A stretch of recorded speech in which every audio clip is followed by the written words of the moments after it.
I'm a mess already. I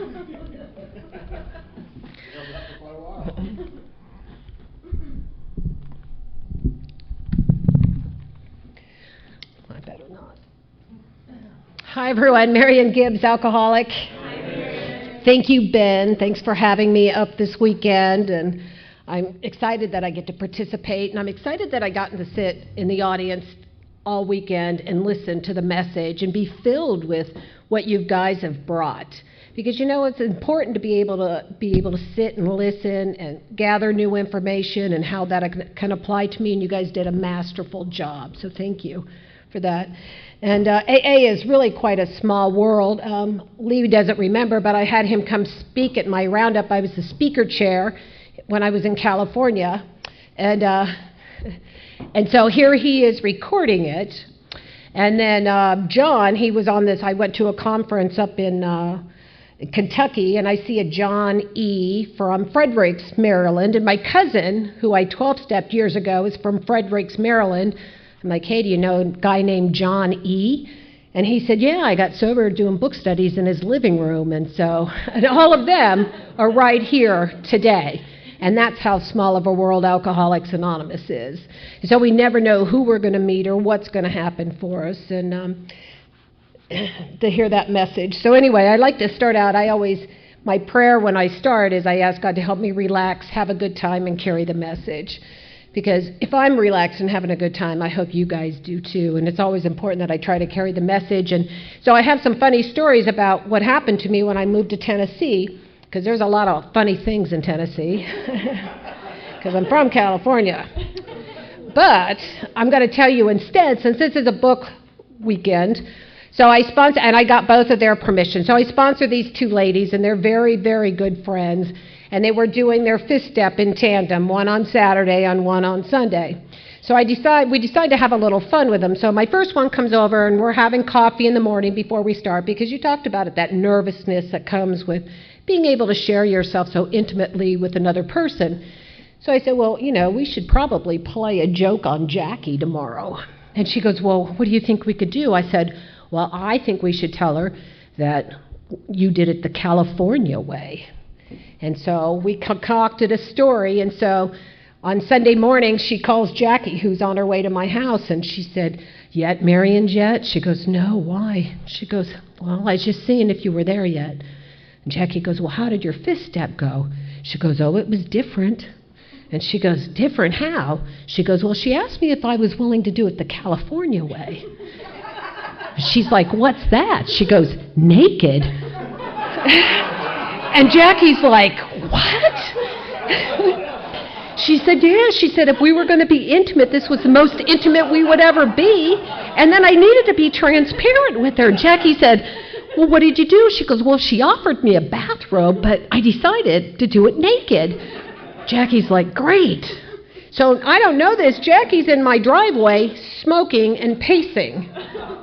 So she sends me a text. I'm here, so I pop the garage, I get her some coffee, we sit and visit. And then I said, well, are you almost ready to start? I go, did you talk to Jackie or to Angela last night? She's like, no, because technically she didn't. She talked to her this morning. She didn't allude to that. And I go, okay. I said, well, I want to know if you're interested in doing it the California way. She's like, well, what's that? I said, well, we believe that we should do this naked. And so we can be most intimate and personal and transparent at every given moment. And she goes, oh, okay. And I said, well, if you're uncomfortable, I can get us a robe. No. If you want to do it naked, we can do it naked. And then I just started laughing. And then we had to call Angela. But that's about willing to go to any length, isn't it? And so I may be tough, but I'd also like to have fun, too. I'm like, don't come late. My time is valuable. So anyway, so I got to tell you a little bit about what I was like, what happened, and what I'm like today. It's a direct result of Alcoholics Anonymous. And so, I grew up in Lancaster. When Bill says a dreary desert of futility, I figure he's been to Lancaster. It's hideous. It's a desert town with tumbleweeds and 40-mile-an-hour winds. And I'm a chronic malcontent. And I have a picture in my living room. It's my dad. It's probably from 1962, and my dad still has a head of hair. And then my mother has this bouffant hairdo, and my brother with his politician smile, and then there's me. I don't want to be there. And that's how my whole life was. I don't like anybody. And my parents knew there was something wrong with me, and they tried to make me do something. They made me a campfire girl, a bluebird, a brownie, a Girl Scout. I had tap, jazz, ballet lessons, modeling classes, etiquette courses. They put me on the swim team, made me be a candy striper, and I got piano lessons, and I don't like any of it. And I don't like any of you. And then I found my first drink. Now, I did not know that alcohol was going to be such a transition, at this moment for me, or I would have paid more attention. I was 11, partying with the kids in the neighborhood, and so I don't remember it being anything other than I had a really good time. But I drank every opportunity that I got, and I always drank for drunk. I never drank just to have a drink. I drank for drunk. And so, I started just drinking all the time, and it gave me the I don't cares. And, it's funny because my brother, when, he was the class president in high school, he went off to college, he got married, he had children, and he's an elected official in the state of California. And my sister is 9 years younger than me, and she grew up, and she went off to college and got married and had a couple kids, and she's an executive in a Fortune 500 company. And then there's me. I drank my way through. I'm not going to go to college. I've been married 3 times. I've lived with a couple of others that I would have married had I been not married to the first 2. I've been in and out of jail, and I have the better life because of Alcoholics Anonymous. My life has changed that dramatically. So I'm drinking. I love it.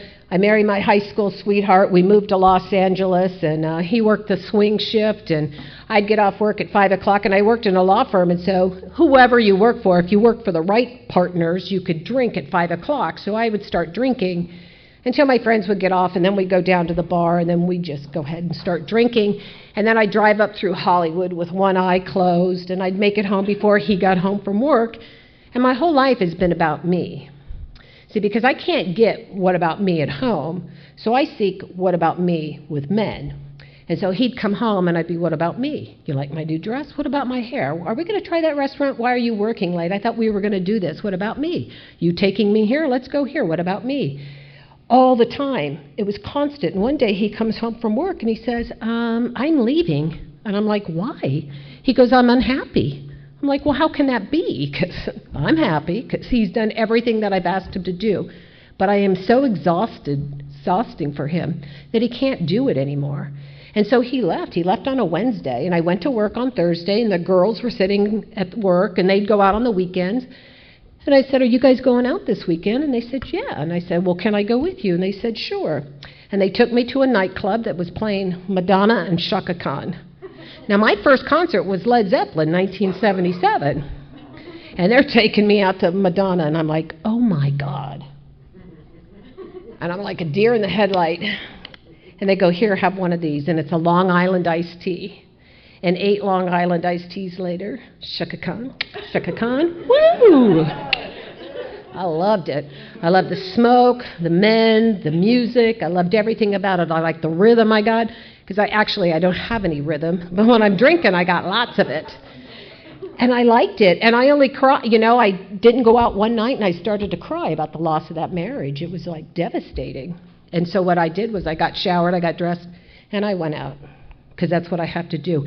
Alcohol becomes the great salve in my life. And but what happens is when I'm drinking, I like the effect produced by alcohol. I tell them, don't take it personally. Makes me wittier, tittier, and prettier. And because I used to go out to the bar and I'd like, oh my God, these guys are ugly. But 2 Long Island iced teas later, whew, man, these dudes are hot. Because it changes my perception, changes it of me and of you, and I like the way it made me feel. And so I started drinking every night, and things were happening behind my drinking, and my roommate would say things like, I cannot believe that you said that to her last night. I said what? And she'd tell me, I'm like, really? She said, yeah. And I go, was she mad? Oh, she was ticked. I go, I don't even like her. What do I care?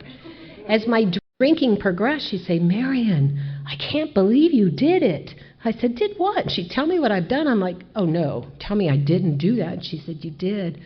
And I'd be so humiliated. At the end of the friendship, but it wasn't the end of the drinking, she'd say, get out. I'm like, what? Get out. You know what you've done. But I don't know what I've done. I'm a blackout drinker. And as my drinking progressed, and I had told her, I said, you know, I'm going to cut back after the Halloween party, right, at my favorite bar. However, I got arrested on October 30th, 1985, pulling into my garage in Van Nuys. I can't even make it to the Halloween party. And so what happens is I get sentenced to 6 meetings of Alcoholics Anonymous, a group therapy program, and a restricted license to and from AA and to and from my job. So it'd be my night to drive, and I'd say, well, I can't drive, but you can take my car. And then it freed me up to drink the way I wanted to drink. And that was the greatest thing for me, because then I could drink with impunity because I don't have to worry about driving and getting caught anymore. So I went to my very first meeting there. I don't know what they said at the therapy group. I don't know if they sentenced me to this one place, but I went to the meeting, and the guy was funny. He was a Skid Row drunk who lived in a cardboard box in the streets of LA. He got sober and he became a lawyer, and I thought, my God, if I lived in a box, I'd go to AA too. I don't identify with that guy. You know, I'm a young woman. I'm just having a good time. I just got caught. So then I went back and I told the little therapy group about what happened. They said, oh, better than that, there's a great bar next door. I'm like, really? So if you're from the Los Angeles area, our meetings are rather big. So I had a court card, and if you're new, you didn't hear it from me, but I walked in, I placed my court card into the basket, I went next door to the bar, I ordered a beer, and I played darts. And I didn't hear the message of Alcoholics Anonymous. And I continued to drink until that roommate moved out. And now I continue to drink that I lose my job, and I can no longer work anymore. And now I have nobody left in my life that's talking to me about my drinking. I don't have to lie about it. I don't have to hide it anymore. I can't do anything. And so what happens is I'm living in this apartment, and I got money in the bank, but I would have to write checks, and then I would need stamps, so I don't do any of that. So I don't have any electricity, so I've solved the problem. I have an extension cord thrown up over the balcony that plugs in a stereo, a fan, and a lamp.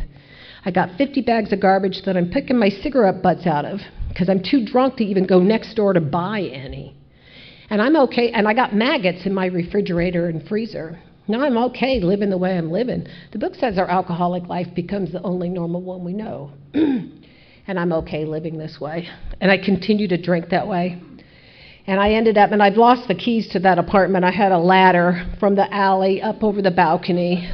It's because I don't want to run into my neighbors. But I end up going back to jail. I picked up a DUI warrant and another charge, and I'm in jail. And, and I go down to Sybil Brand, which is the Women's County Jail. Now, I keep having to come back and forth, and I got a dress that's too long, and the elbows are torn out in the sweater, and I got a size 13 shoe that they've given me. I haven't brushed my hair in days. And I'm getting on the bus, and I don't want to ride the bus with you bitches, so I just keep standing back, and I'm all cuffed up, you know, at the waist and my wrist, and I keep standing back, one more till I'm the last girl standing. I'm like, awesome, I'm going to get my own bus. But no, they put me on the men's county bus. And you know you're looking really skanky when you're on the men's county bus, and you don't get one cat call. Because that's what happened, you know, and I get out of jail and I have to beg somebody to come and get me, and because I don't have any friends left. And they come and I go to your house and party for a few days, and you take me back to my apartment, and my car's been impounded, and I break into my own apartment over the balcony, and most of my stuff is gone. And I'm like yelling about who stole my stuff. And a neighbor comes out and he said, Marian, your mom and dad were here. They took it. I'm like, oh, God. Because the last person you want to talk to is your mom and dad. So I call my brother and his wife. And my sister-in-law said, well, Marian, she goes, your parents hadn't been able to find you and didn't know where you were, and they found you had an eviction notice on your door. But I don't know that because I'm using the ladder. And they broke into your apartment, and when they walked in, they smelled a rotting stench. And what they thought was my decaying body was the maggots in my refrigerator and freezer because I don't have any power. And while they're moving me out, my dad has a heart attack. See, because I don't think anybody's being hurt by my drinking. If you can't see me, you have no idea. But yet, my mother once called and she said, "We are so worried about you, Marian." And I said, "When you see my picture on TV that says, 'Do you know this girl?' then you worry. Get off my back. Because all I want to do is drink." And that's the way I live my life. And I'm drinking like that for another couple weeks, and there's a knock at the door. And I look out the little hole, and I see my mom and dad. I'm like, oh, God. So I open the door, and my mom and dad are standing there, and they said, "Marian, you can't keep living like this anymore. You need to come back to Lancaster and get your life in order." So I'm like, okay. So I come up to Lancaster. I have whatever few belongings I've got left from this apartment. I just left it behind, and I have some non-alcoholic friends who are going water skiing, and they invite me to go. But what I do is, as soon as I get in the back of that Jeep, I crack a beer and I start drinking. And I don't go water skiing. I have my biker boyfriend ride up to Pixley. It's this little bodink town. And I sit in a bar drinking with him all weekend. And when I got back, they dropped me home, and my car that we got out of impound has now been repossessed. And I walked into the door, and my parents said, "Marian, you have two options today. You're going to go get some help, or we're going to drop you to the streets of LA. What do you want to do?"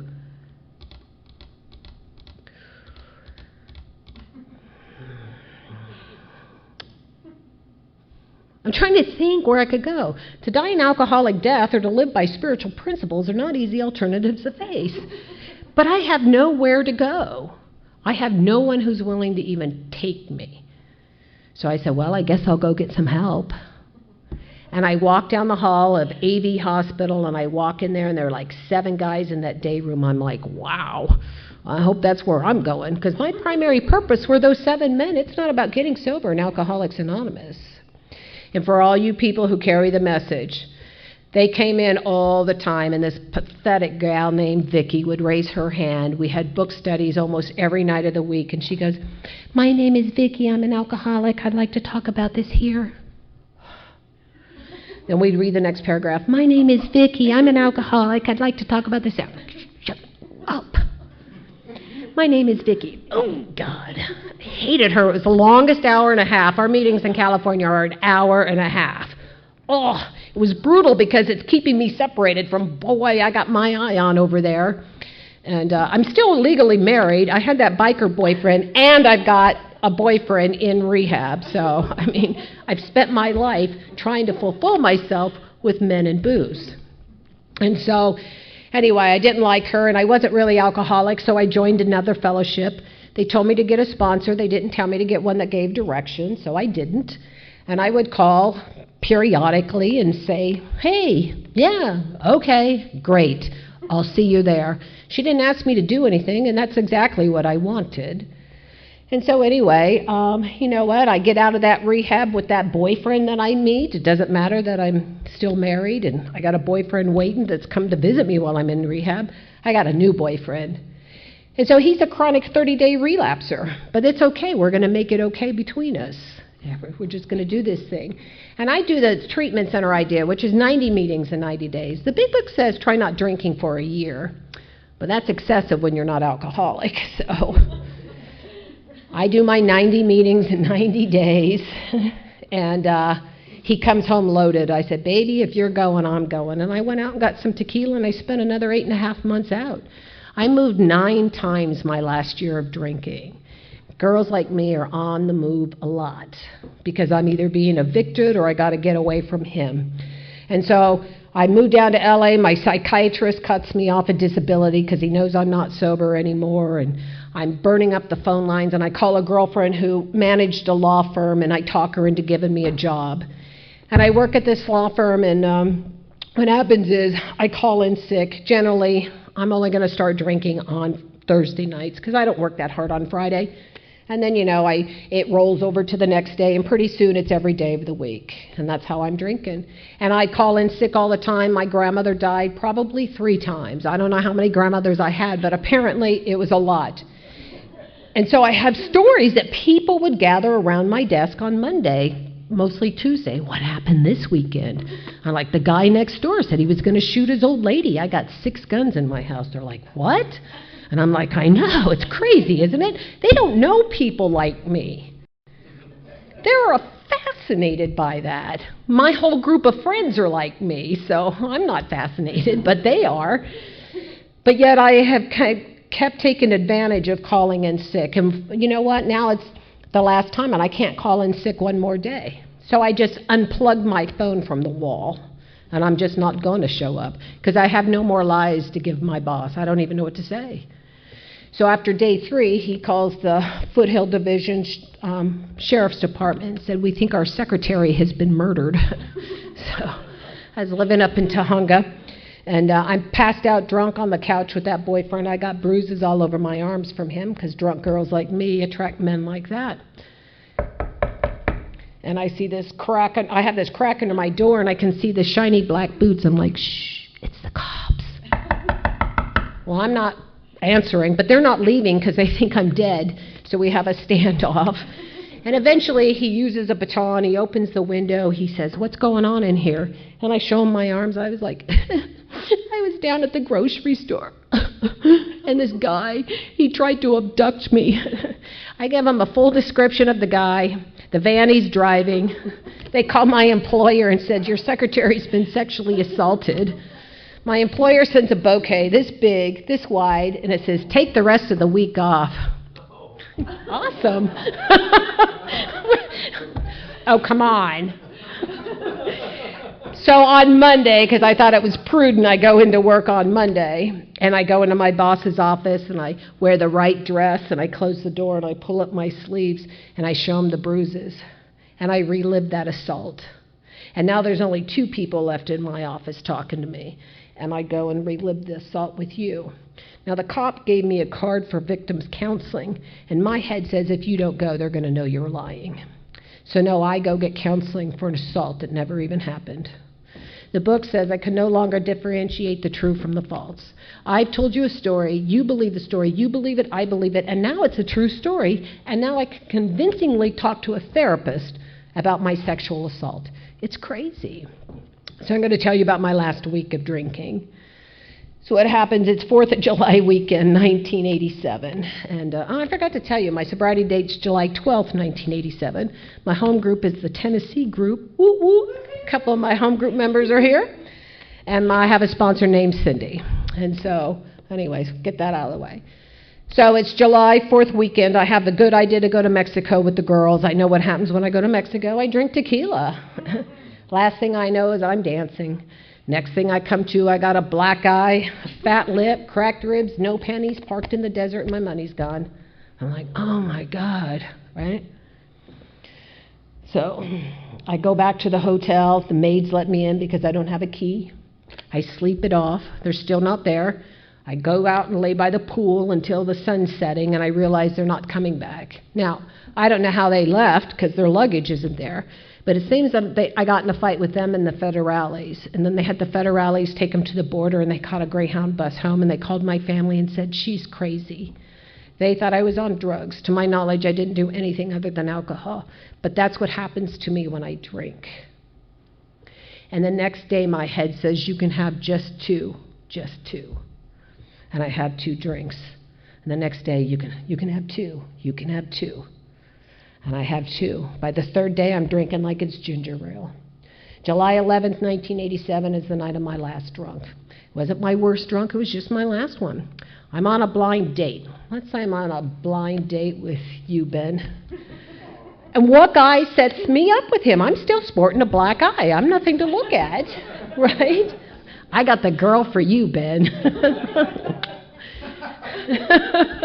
But I look across the room, and there's the man I've been waiting for my whole life, John.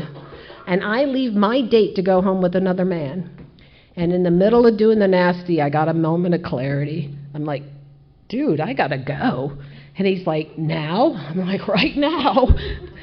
And I got up and I left and I came home. And the sad thing was that wasn't the first time that had happened to me. But it was the last time I could live like that. So you people who carried the message while I was sitting in that treatment center, I wasn't ready to get sober, but I put your numbers at the back of my wallet. And I picked up the phone and I called them. And I said, I'm in trouble. And he says, why don't you come up to Lancaster? I said, I don't have enough gas. He said, Marian, you get enough gas to get here, we're going to get you home. So he agreed to meet me, and I showed up at his job, and his boss says, he's down at the sandwich shop waiting for you. It's called the Sub Machine. And I walked down there, and he's a big guy like you, and he saw me come in, and he stood up, and he just put his arms out like this to me. And I went running across that little restaurant, and he held me, and I just started sobbing. He put my head on his chest, and he said, Marian, you never have to feel this way. One day at a time for the rest of your life if you don't want to. He sold me on that first bit of hope. I don't know how I'm not going to drink, but I can't feel this way anymore. And I started coming to meetings. Now, I asked this woman to be my sponsor, but she told me everything about Sheila. I'm like, Sheila? Oh, my God. She did what? And then I'd get everything about Pam. I'm like, oh, Pam? God. See, because I'm not going to tell you about the men or the maggots or the 50 bags of garbage in my house. And I'm so terrified. And I'm hanging out with the boys in AA, so I got engaged at 3 weeks of sobriety. I don't even like him, but I need him. I love him. But I'm hanging out with the boys because I can't hang out with the women because the women know me, and they know what kind of woman I am. And so I'm hanging out, and they're getting direction from the book, and I'm not getting that. And so after a few months of suffering, I go to an old-timer. I'm like, do you know a woman who uses the book who'll take me through the steps? He goes, yeah, honey, here you go. Vicky. Nope, I am not calling that woman. No. So I suffer a while longer. I go to another guy. I'm like, you know a woman who uses the book? He'll take me through the steps? Yep. Vicky. Dang it. I was certain that woman sponsored everybody in AA. She had 8 years of sobriety. And I called her up, and I had a whole spiel of why she needed to sponsor me. And she says, Marian, I'd be happy to. And you're a real alcoholic, and if you want to stay sober, you're going to have to take these steps. And we go to meetings early and stay late. We stick out our hand to people with less time. When we empty ashtrays, wipe down table, make and pour coffee, and never turn down an AA request. All right. I don't even want to be here with you. But I am so desperate that I was willing to do what she did. Now, I don't know that I'm an alcoholic. My bar, the captain's chair on Oxnard Street in Van Nuys, squished between a couple body shops. My bartender said I was an alcoholic. Law enforcement, the courts, my husband, my employer, my boyfriend, my parents, everybody told me I had a problem, but I don't know that I have a problem. And I'm not willing to apply a solution unless I know that I have the problem. And my sponsor and I sat down and we read the doctor's opinion. I'm like, oh my God, I'm an alcoholic. I had no idea. I don't know that I'm bodily and mentally different. I don't know that this tells me you can have just 2. Stay away from the tequila. Eat dinner first. Oh, yes. And then once I start drinking, I have to have the 2nd and the 5th and the 8th. I had no idea that was what was wrong with me. And I'm like, oh my God. And then Bill's story closed the entire deal for any escapes that I thought I might be able to have. I made all those geographics, wasn't enough. Fear sobered me a bit, I drank. Self-knowledge sobered me for a minute, but it's not enough to sustain me. All these things that Bill did, I did. And he closed that door on me ever thinking that I could get any way out of being able to drink again. And so my sponsor's talking to me about my life being unmanageable. Well, I'm basing it on how I look now. Because I'm not taking my clothes out of the trunk of my car. I'm showering. I'm going to work with some fresh clothes on. I'm starting to pay my bill. She goes, well, that's not what I'm talking about. I go, well, I don't know what you're talking about because look at this. And so what happened was, I'm 9 months sober. I'm on a cruise with a Norman girlfriend, and it was a great thing that happened because she said, oh, Marian, you could probably drink. I said, yeah, the first day, maybe even the second day. By the third day, I'm going to be hanging naked from the flagpole. She's like, oh, because she's never seen me drink. But while I'm on that trip, and I'm engaged to be married, I met him. And I had sex with that man. And I got home, and I had to tell that sponsor what I had done. I said, Vicki, please help me. I may not be drinking or doing anything else, but nothing in my life has changed. I'm doing the same thing that I've always done at the expense of everyone in my life. She said, it's about time. See, because nothing had changed. I'm just not drinking. So I have to come to believe, and you guys cover this so beautifully. So I have We Agnostics, and she gives it to me, and we read it. I don't get it. And she goes, well, read it again. And I read it. I don't get it. Read it again. I don't get it. Read it again. I don't get it. Read it again. So I kept reading it because I got this closed mind. I'm looking at it from one perspective. I didn't feel like I was an agnostic. I believed in God. My folks made me go to church. I sang Jesus Loves Me, but there's nothing there. I have no feeling one way or the other. I have no relationship. But what I love about We Agnostic, there's a bunch of questions in there for me to answer. And then it says, ask yourselves what these spiritual terms mean to you, and don't let them deter you. I had to ask myself those things. I had to start doing what it's asked me to do. I had to get rid of those old ideas. I had to look for something different.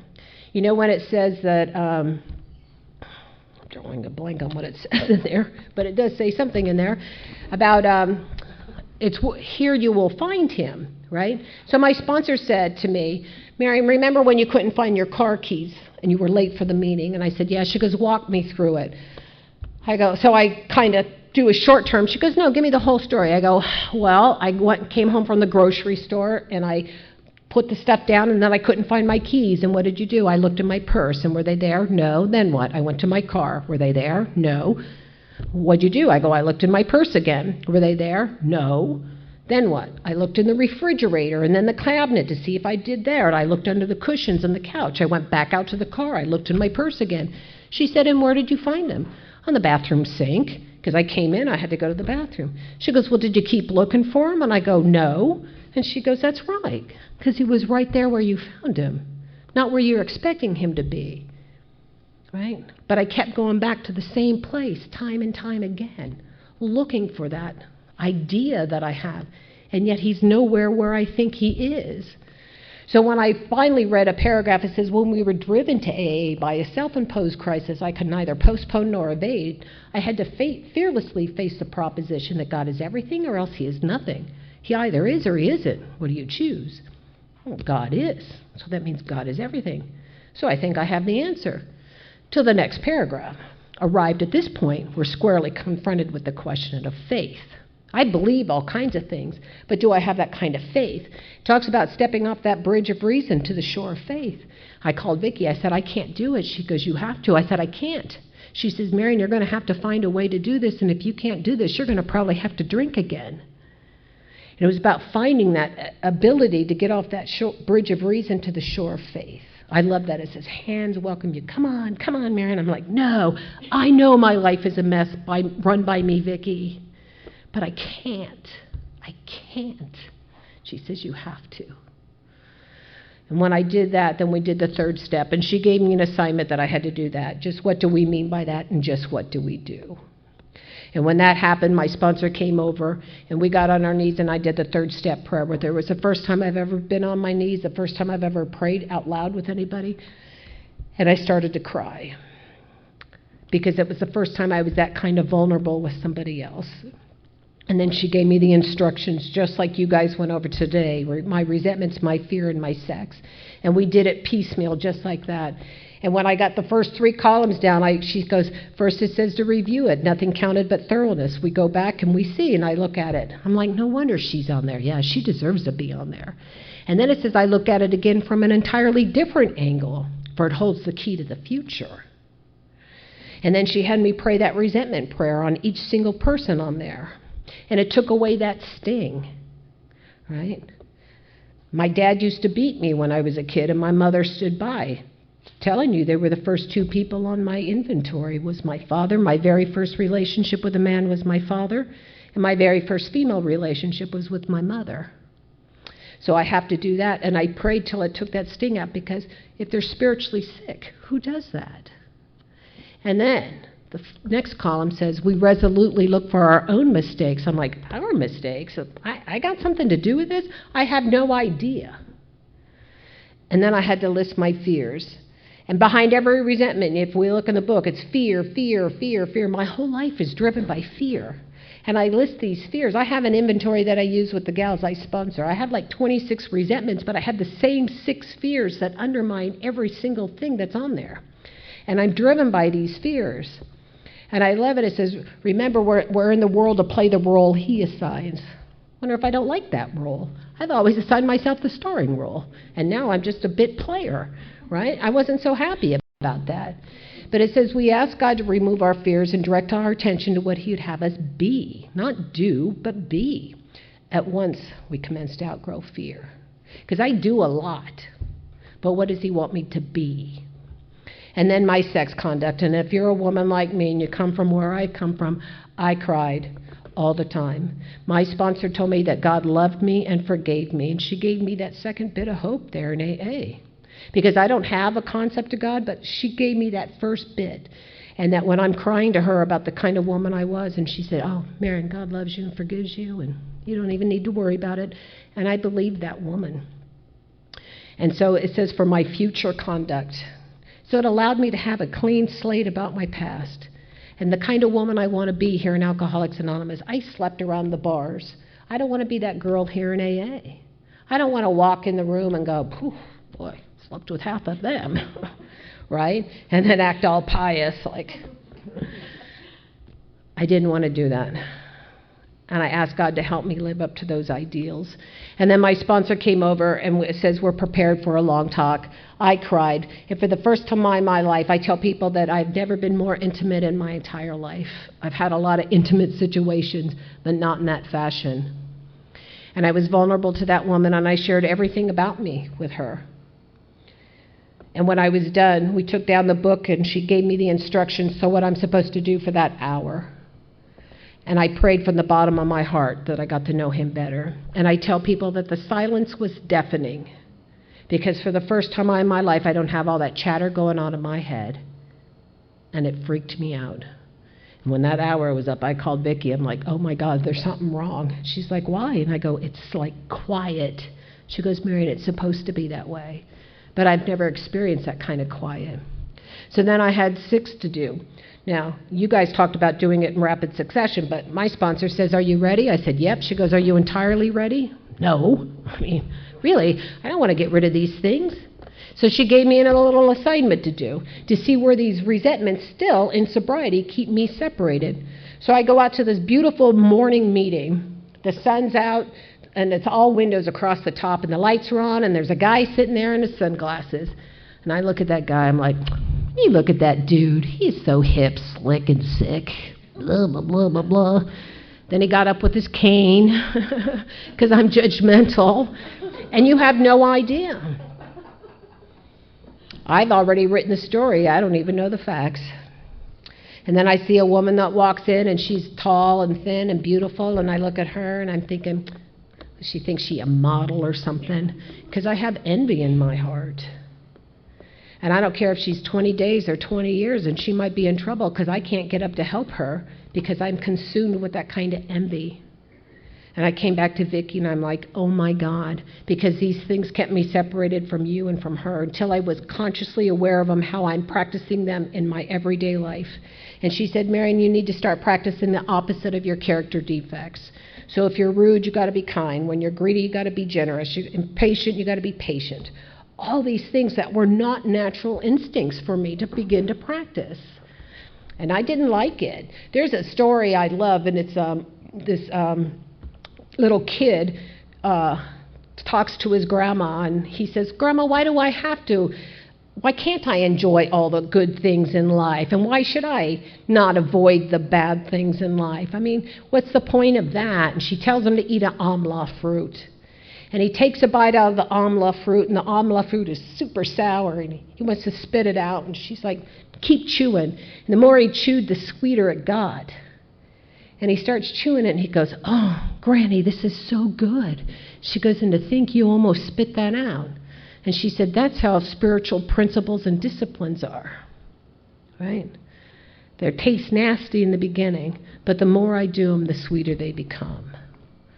And so I began to practice those spiritual principles that were so foreign to me when I got here.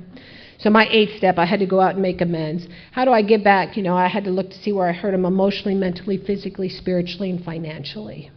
And how do I give back to my parents the emotional security I robbed from them? They laid in bed night after night after night waiting for that phone call. How do you give that back to your mom and dad? Right? So I'm going to tell you about a couple of men's. One wasn't on my list. It's my 7th grade teacher, Miss Maben. So my mother sits on the board to the community concert things, and she says, well, I got this barbecue to go to, and they're having a pianist. Do you want to come? But you got to sit through the business meeting. And it was at somebody's house. I said, yeah, free food, free barbecue. Yeah, I'll come. So the woman opens the door. She's weirdly familiar. My mother introduces me to her, but I don't know her. So I sit through this meeting, and then I go out to the backyard to the barbecue, waiting for the pianist to come, and we're eating. And I'm sitting at the table with a group of people, and they call her by her maiden name, Miss Maben. I go, Miss Maben, 7th grade teacher, Parkview Junior High? And they go, yes. And I go, oh. And my mother goes, is this not good? I go, oh, no, this isn't good at all. That's my 7th grade teacher's house. And so anyway, I come home and I tell my husband, and so we go to the next community concert, and there's Miss Maben across the room talking to somebody. I said, that's my 7th grade teacher, and I need to make amends to her. David says, well, and I go, well, this is the appropriate time or place, and she's with someone, but if the opportunity comes, I'll make an approach to her later on in the evening. So at the halftime, at the intermission, Miss Maben is standing by the wall by herself. So I make the approach, and I just start talking to her. I tell her she was my teacher. At the time, it was like 42 years before. So I'm like talking to her about this. And then I just tell her, I said, look, I'm a sober member of Alcoholics Anonymous, and I was so brutal to you. I did everything to undermine your ability to teach that class. And I robbed you of having that experience, and I need to set this right in any way that I can. And she put her hand out on my cheek. She goes, oh, Marian, you don't need to give me, she goes, you don't need to make an amends to me. I can see God's love written all over your face. And I started to cry, right? And that's somebody who wasn't on my amends list. She just happened to be somebody who was present. So I stole my father's entire coin collection. One more time, I'm 12 and 13 years old. 2 of my friends, their fathers had passed away, so they get Social Security, so their parents give them $20 a week allowance. I got $2 a week. That's not enough when you're drinking and smoking cigarettes. So I'm so worried that I'm going to get kicked out of my group of friends that I steal from my own family. And my parents know that I've stolen this money. And after I got sober, I went to my dad to make an amends for what I had done. See, you talked about it. Sorries are cheap from people like me. I've told you I'm sorry my whole life. I said, let me tell you why I did it. Because I know they want to know why. I said, I'm so driven by fear. I was so afraid that my own friends would kick me out of the group that I felt it was necessary to steal from my own family. Because they just want to know, why would you do that? And my answer when I did it was, I don't know. And today I know why and what drove me to do that. And I let him know what character defects came into play so he could understand why I did that. I said, let me make this matter right. He said, Marian, it's been so long, you don't need to do that. I said, well, if you ever change your mind, I'd be happy to. But trust me, I made financial amends for some other things for my parents. But that coin collection, my dad was a blue-collar worker. We didn't have a lot of money, and yet I would steal from my own family for my own needs. So the 10th step, continue to take personal inventory, and when we're wrong, promptly admit it. What I want to talk about, it says it's easy to rest up on the spiritual program of action and rest on our laurels, and we are in trouble if we do, for alcohol is a subtle foe. And so what happens at 7 years of sobriety, I'm complacent. I'll call tomorrow. I don't want to go to that meeting. God, I'm like really busy now. Oh my God, John's sharing again. I'm not going. Survivor's on. And things are swimmingly well, and I keep on going on. And I'm like, oh, I'll call Vicki. I'll call her tomorrow. Oh God, I'm busy. I'll talk to you later. John's sharing. No, I'm not going over there. It's the season finale. All right. Right? And one day I wake up and I'm in a world of trouble, and I've been in a world of trouble for a long time. And I'm driving home and my head is screaming at me. And this voice says, are you done yet? And I got home and I picked up the phone and I called a woman I hardly know. I said, Cindy, I'm in trouble. And she said, are you drinking? I said, not yet. I had that much humility to pick up the phone and tell somebody I'm in trouble. At 13 years of sobriety, I've done the same thing. Since that time, I am actively sponsored. I am actively in the work of Alcoholics Anonymous. I go to my regular meetings. I pick up more. I do all the things that they've asked me to do. But I don't get complacent. I went out on 2 12-step calls. I'm a huge New England Patriots fan. 3 or 4 years ago, I guess about 4 years ago, they're in the playoffs. The phone rings. I go, David, it's Kendall. And she's been out drinking for about a year. I said, I got to take this call. You got to take the game. And she's like on the other end. I said, get in the shower. I'm going to come get you. And I took her to a meeting. I got her some Coke from the house, and I got her some food, and I took her to a women's meeting. I got her home. I said, give me the keys. And she goes, you're smart. I know. Give me the keys, and I'll come back tomorrow. The next week, the phone rings again. It's a private block number. I go, David, that's got to be D. I got to get the phone. I got to take the call, tape the game. Because if Alcoholics Anonymous isn't the first thing in my life, what am I doing here? Right? It's got to be the most important thing in my life. So the 11 steps, out through prayer and meditation. When I got here, my prayer was, God, keep me sober. At the end of the day, it was, thank you, God. I don't know how to pray. My sponsor taught me about praying for specifics. I said, it says I don't pray for my own selfish ends. She goes, Marian, if you went to work with a better attitude, don't you think that would help all the people you work with? Oh, yeah, I guess so. If you stop doing this, if you ask God to help you with that, do you think that would help the people around you? Well, yeah, it probably would. And so I started praying for these things until I could establish a relationship on my own. And my meditation, and I was talking to Marian earlier, she asked about my meditation practices. In California, I lived in the desert, but I had a beautiful green backyard. And I had this big dog named Wally, and he was this high-strung dog, and I would sit in my backyard, and he's running all the time and barking all the time. But when I'm there, he sits next to me because he knows he's going to get brushed. And I sit cross-legged in my yard. My mantra is, be still and know that I'm God. I feel the warmth of the sun on my face. I feel my hair move in the wind. I can hear the birds and a dog down the street. I try to feel the presence. And I start practicing that 11-step prayer. I think about the people who are in my life and how I can bring that forward. Where there is darkness, light. Where there is sadness, joy. Where there is despair, hope. And I ask God to help me be a channel that I could bring that forward. And when I'm done with that prayer and meditation, I start brushing my dog, and he's been patiently waiting. But as soon as I start brushing Wally, my head starts going, oh, you got to go to the bank today. What time did you tell her you're going to call her? Oh, what did you get out for dinner tonight? What do you think? Maybe you should go out for dinner. My head starts immediately. And I'm brushing my dog, and now my dog's laying across my lap. And I'm brushing, and my head is thinking, and my high-strung dog turns his face toward the sun, and he has a smile on his face. And I realize that my dog is in the present. He is right here, right now. I don't have to be thinking about all the things I got to do. Why can't I be right here, right now? You know? It says, for a moment I'd wanted and needed God, but it was soon drowned out by worldly clamors, mostly those within myself, because that's what happens. So when I do that prayer, everybody in California knows that I shake hands, and it's a principle by which I live with the men. I hug the women, and it's just a thing that I do, and because I've asked God to help me mold up to the ideal kind of woman I wanted to be. And it was pretty inappropriate of me in my past life, and so I wanted to have a little bit of decency and dignity in my life, and so I shake hands.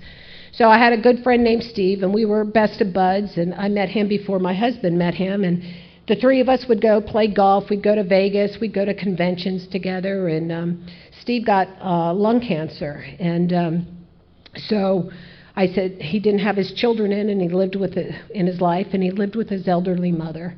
I said, you don't get to do this alone, Steve. We're going to help you. And so what happened is he called me up. He said, Marian, I got to go get chemo. And I said, okay. So I went to the chemo with him, and they put in the data port, and I said, you know, when you lose all your hair, I'm going to take my hair off. He goes, okay, whatever. Well, halfway through the chemo session, he'd lost quite a bit of hair, so I cut my hair to shoulder length. And then we got done with that, and then when he was getting ready to have the second round of chemo, he goes, Marian, I start chemo tomorrow. I said, I'll be there, Steve. And I'd sit across from him, and he took off his ball cap and tried on one of those cancer beanies, and he had like a few patches of hair. So I left that day, and then I went and shaved my head. And then the next day, I showed up with my own chemo beanie on, and I sit across from him. I'm like, are you ready? He goes, yeah. I whip off that beanie, and he goes, Jesus, you look old. At that point, you don't know whether to hug him or to hit him, right? I'm like, oh my God. It was funny. But anyway, and my husband and I got to be there, and as Steve lay dying, and he's in the hospital, and he's struggling to sit up one day, and he's trying to get up, and he's leaning across the hospital bed table, and I said, would you like a back rub? He looks at me and he goes, really? I go, yeah, and he goes, that would be so great, because it's better to comfort than to be comforted, to love than to be loved. Because the best thing is that human touch. So he leaned across that table, and I crawled up on the bed, and I just talked to him, and I rubbed his back. And I came home and I told my husband, I said, I gave Steve a back rub. He goes, I wouldn't have thought anything less, Marian. And the next day I went to see Steve, and I go, would you like a back rub? He goes, oh, God, that would be good. And he gets up, and he leans across the table, and I crawl in his bed, and I rub him. By the third day, I'm walking in, and he's already sitting up. I'm like, geez, I haven't even got in the room yet. And he started laughing.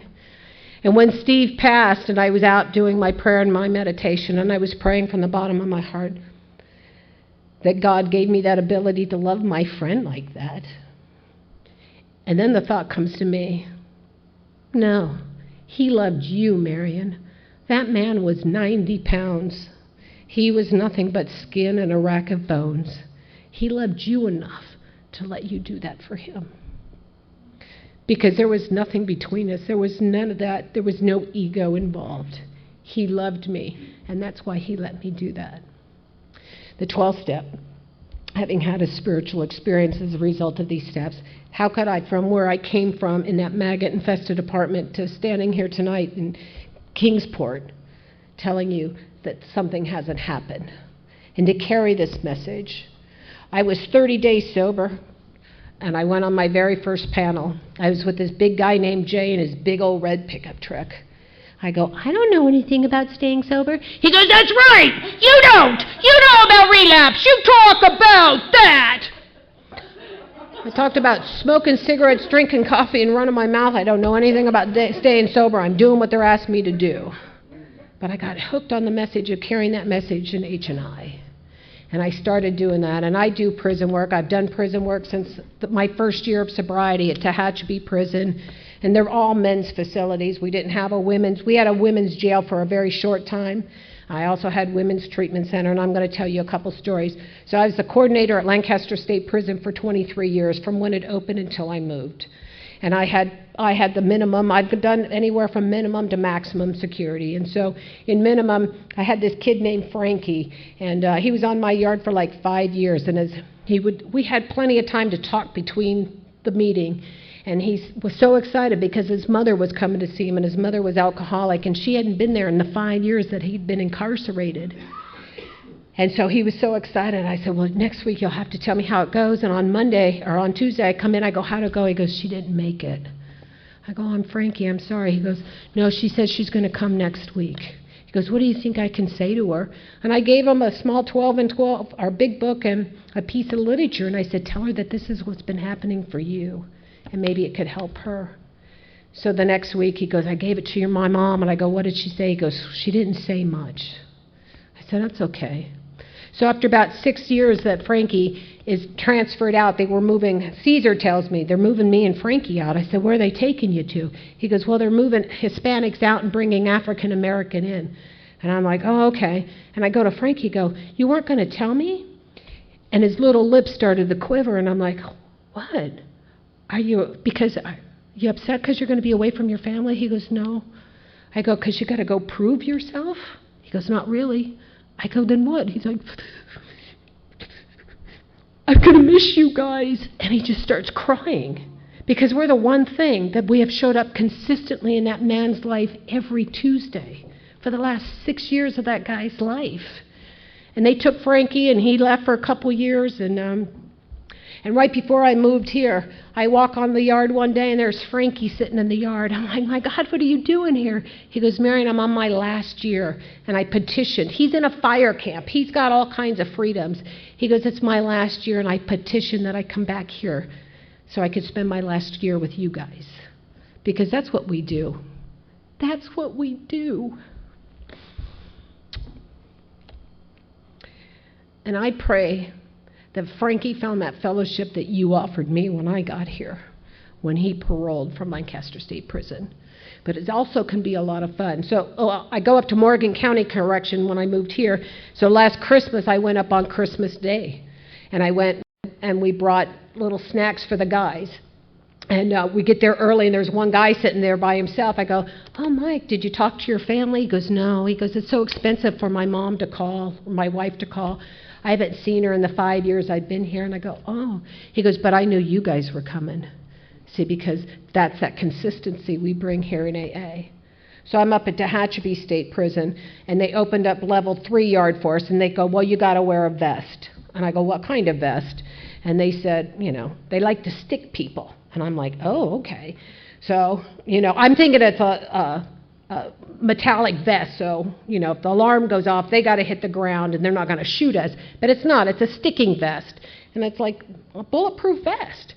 So we put it on, and we're waiting for the inmates, and that vest fits me beautifully. It covers every organ. My friend Diana is half my size. It's overlapping her. But then my friend Tony is like this big. And we're sitting there, I'm like, and he's looking at something. I go, "Oh my God, would you look at him? He's a sitting duck." And she starts laughing. She goes, "Yeah, but Marian, they could stick us in the neck or our eye. They could take out our eye." I go, "Hey, my name is Marian. I'm an alcoholic." She goes, "You could be the pirate AA." And there's a lot of fun in it all, right? And if you haven't done corrections work, you have no idea what you're missing. It's the greatest joy that I can have. Because I identify with those men, right? That little separate and a separateness from the society at large. And I was able to find that with you. And I'm going to tell you real briefly, because he's standing there, that my time is getting close, what my life is like today. So I just moved my elderly parents from Lancaster, California, to Knoxville. My dad is 88, and my mother's going to be 86. Now here, my family didn't talk to me for my first 3 years of sobriety. I told you the condition in which they found me.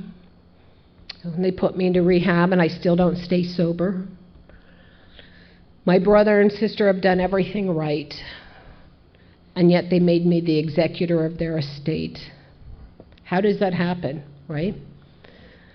So I flew out to California for 5 weeks, and I packed up my parents' entire house, and I put them on a plane. I had one of their cars shipped, and I'm going to drive one across country, and I put them on a plane, and I come back to the house, and they left a washer and dryer, and they had a table and chairs still sitting in the kitchen, and I just started sobbing, and I can't compose myself, because I'm so grateful that I have the ability to do that today, that my parents let me do that I get to be present in my family's life. Because when I took them to their going away party with their friends, I realized they're never going to see their friends again.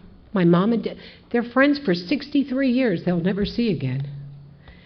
And the unspoken truth about this whole thing was that this is their final chapter. And I get to be present for the final chapter for my parents.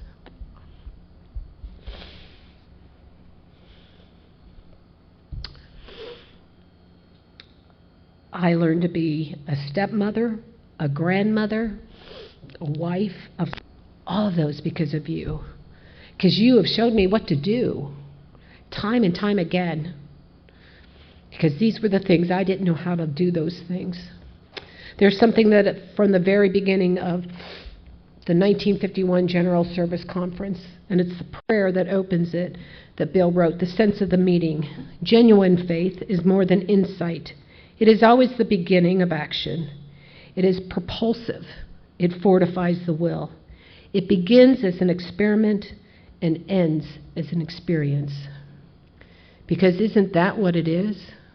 Genuine faith begins as an experiment, and it ends as my experience. My experience is what I've come to share with you, right? Because you came to share that message with me. Started when I sat in that treatment center. And then as I got sober and I stayed here, and I followed the men and women who've come before me. And thank you for coming before me. There's always going to be newcomers, but there's not always going to be old-timers. And I try to gain as much as I can from you. I'm going to tell you one more story. My Sancho, Mr. K, we called him my Sancho. That means Hispanic for boyfriend. And, he was 80. But that man, he took me to my first max prison at Tehachapi Prison. I didn't like him, and he had this little wobbly voice, even when he was young, and I hated him. And I needed somebody to take me to max before I could go to max. He goes, "I'll take you." "No, that's all right." "No, Marian, I'm taking you." Oh, God, save me. Because it's an hour-and-a-half drive to Tehachapi Prison, and then it's a 2-hour meeting, and then an hour and a drive home, hour-and-a-half drive home. And then we're driving, we come back, he goes, "We're going for pie." "No, not the pie. We're going for pie, Marian." Oh, my God. And I sat across from that man, and he had so much to give me. My contempt for those old-timers, because he had the audacity to tell me to stop talking, pay attention, what are you doing, call your sponsor, take the steps, Marian. That man was like solid rock in my life from that day forward.